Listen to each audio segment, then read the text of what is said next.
Judith Leyster's painting, A Game of Tric-Trac, seems at first a simple happy nighttime scene, but a closer look at the painting and the history surrounding it gives us insight into the vices, morality and spirituality of the so-called Dutch Golden Age. Leyster's mastery of light and the beckoning glance of the player on the left, who breaks the fourth wall to look directly at us, the observer, seems designed to entice us to join in with the game. Yet for the 17th century viewer, this might have felt far from innocent. Backgammon, or trick-track, was seen as a frivolous, idle pursuit, and here is combined with two other frivolities, smoking and drinking.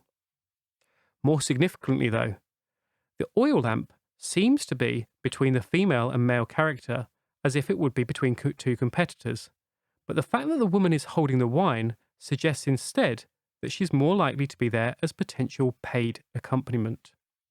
Likewise, the pipe being offered across the table is a likely allusion to the 17th century sexual innuendo that surrounded the phrase, to smoke the pipe. That this is a sexual exchange for money is not more obvious. It's perhaps down to the fact that Leyster saw such exchanges from a different point of view than many of her male counterparts. Contemporaries, such as Van Barbaren in The Procuress, displayed women involved in brothels as seductive, provocative, and willing participants. But Leyster's work, The Proposition, gives a rather different view.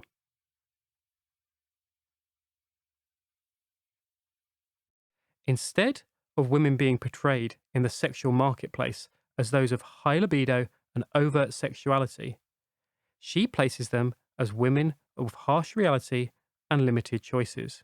Their male clients are seen as the ones with the power and the agenda.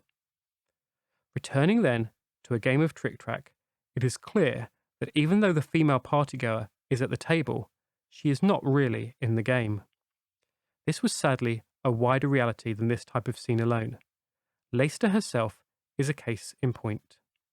One of only two women to join the Harlem Painters Guild in the 17th century, her career as a solo artist ended upon her marriage, after which domestic life and contributing to her husband's work took precedence.